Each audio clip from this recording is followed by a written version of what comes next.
We're with Paul at Badlands, William Joseph, and Paul, we like to come by every so often, the shop here, and just take a look at what's new.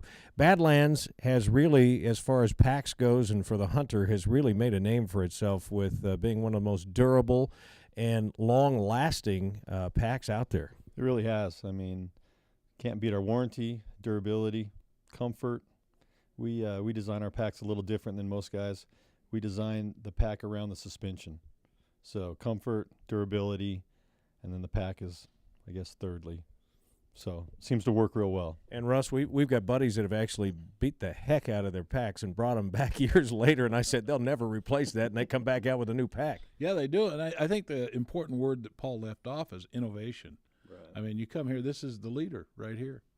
We're here today not so much to talk about Badlands, and you can see some of the beautiful camo behind us, but to talk about William Joseph as we prepare for our trip to Alaska, looking forward to being out there in the middle of nowhere. On the other hand, if something goes bad in the middle of nowhere, you're in trouble because there's no way to get back out, and we're going to be, 250 miles probably away from civilization. So we're interested in things that are going to keep not us necessarily dry, although we're looking for that, but all of our gear. Right. That's the most important part.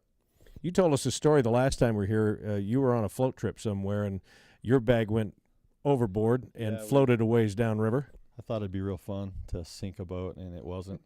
And luckily, everything floated, other than a few fly rods and a few reels and a few cameras. But what was in the bag was safe. The bag stuff was perfect, safe, floating downstream in a couple of eddies and further down. So it makes a big difference to get that gear back. I mean, one bag was worth about $4,000 if you added everything up in it. Yeah, and we're looking at that with the camera equipment that we're using right now, as a matter of fact, and some other recording gear that we're going to have along, and some still cameras. Plus, you've got all of your communications gear. Right, we've got all the phones and all the gear to get back to Utah on, so we want to keep it dry. We want to keep it safe. Yeah. Let's talk about the William Joseph brand and all that you've got under William Joseph. First of all, for the fly fishermen, just about anything you could think of, from waders to jackets to boots. To tools, you name it, we have it all. Basically, we have 3 different series. We have our Tech series, we have our Storm series, and then our Old School series. And then we've got jackets, waders, boots, nippers, hemocuts, hemostats, thermometers, you name it. Start with the waders. What makes William Joseph waders maybe different from what other people know out there? We do a lot of different things. We used to do a lot of extras, seam welding. We come out with a new wader this year. It's a 3-layer Torre breathable fabric. And to be honest, our waders are, for the price, impossible to beat.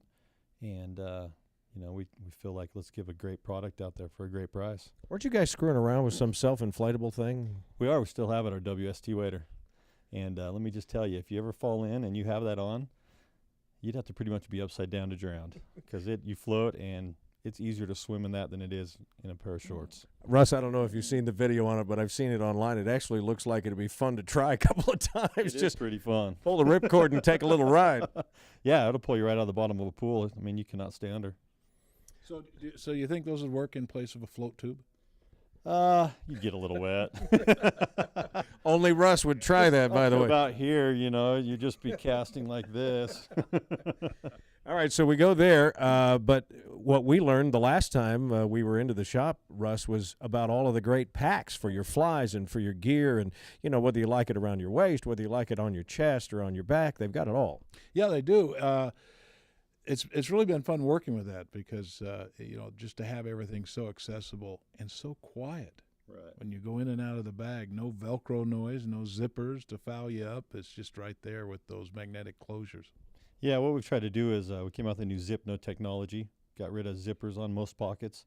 What we've done this year is expanded that into a lot of our other bags, left maybe a key zipper where it's possible to overstuff, and then put the magnets on all the pockets that you open and close, often. Because some pockets you only get into maybe once during the day, and then others you get into it every 10 minutes if you keep losing your flies. So we don't plan on doing any of that, do we? That wouldn't have anything to do with the reason why Navadomska says to bring 400 flies with us for a 12-day trip. Let's talk about the dry bag gear because that's what we were interested in looking at. The Surf and the Storm, I think, are two of them. Yeah, we have the Storm, Swell, Tsunami, Surf. A couple of them are 100% waterproof. They're roll top, so they're submersible.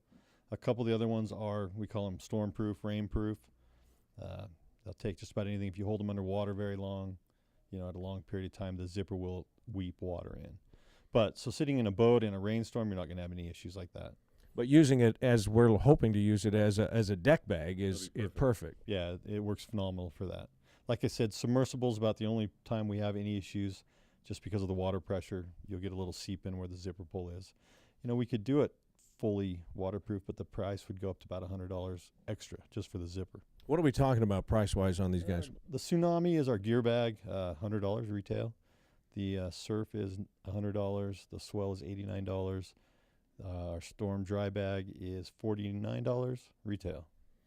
Well, that's a dream come true for a lot of guys that do trips on the water. And this year's, of course, going to be a big water year everywhere. We've been promised rain every day, so we'll make good use of that. I wasn't thinking so much of the rain. I was thinking about what was already in the ground and in the river. Well, yeah, definitely high water and hopefully no boat accidents. Yeah, just pay attention when you're rowing. Let's talk jackets, because one of our big concerns and one of the things Navadomskis warns us about when you're faced with the prospect, anyway, of having 7, 8, 9 straight days of rain, there aren't a lot of jackets that are going to hold up to that. No, it makes it a lot harder. We've got a couple of jackets that hopefully will fit that bill. We haven't had them out in that extreme of weather, but I've put them through the paces this winter and done well. We have one that's about $140 retail. It's a welded seam, breathable, great jacket, and then we have our $90 packable rain jacket. It's ripstop, breathable material. Boy, when you start talking those prices, anybody that's gone out and looked at any of this gear for the fly fishermen, and I'm not going to mention brand names here, but everybody knows the one or two top brands, you can be paying $500-$600 for these things. Yeah, you really can. I mean, price, there's no limit on that. So we just try to put out a great product at a reasonable price, and there's no reason to overcharge. Here's the great thing, too, and Russ, we talk about it every time we make the trip out, and that is that these guys, they don't just sit in the back room and come up with this stuff. They're out there using it. Yeah, that's the amazing thing. It's not just made somewhere and their name put on it. They actually get out there and use it and do the research and make the corrections as needed. If there are folks watching this right now online that don't live out in Salt Lake City in the Utah area, the good news is Badlands and William Joseph have really picked up steam nationwide. Yeah, you can find us everywhere. I mean, Badlands, you can find it from your Bass Pro Shop, Cabela's, down to your small archery shop. Same with William Joseph. It's pretty, in the West, you can find it everywhere, and in the East, I mean, it's just not that hard to find. And online, you can get a chance to look at all the things we're talking about. Of course, we're going to show you some of what we have mentioned here with the William Joseph line, and we'll scan some of these beautiful bags and backpacks for you to take a look at. And if you travel a lot with your gear, my gosh, I hadn't seen some of these new Badlands suitcases, really. Yeah, we've got those in the William Joseph line. It's called the Odyssey. Over there in Badlands, we have it in the camo and the black. It's undersized for traveling, which is important.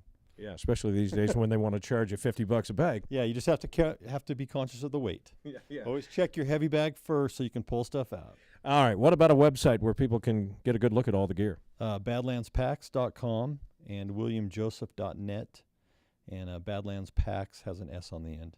Again, great quality stuff, great prices. If you love to play in the outdoors, whether it's on the river or in the field, Russ, we hope they'll check out Badlands and William Joseph. Yeah, good stuff. No doubt about it.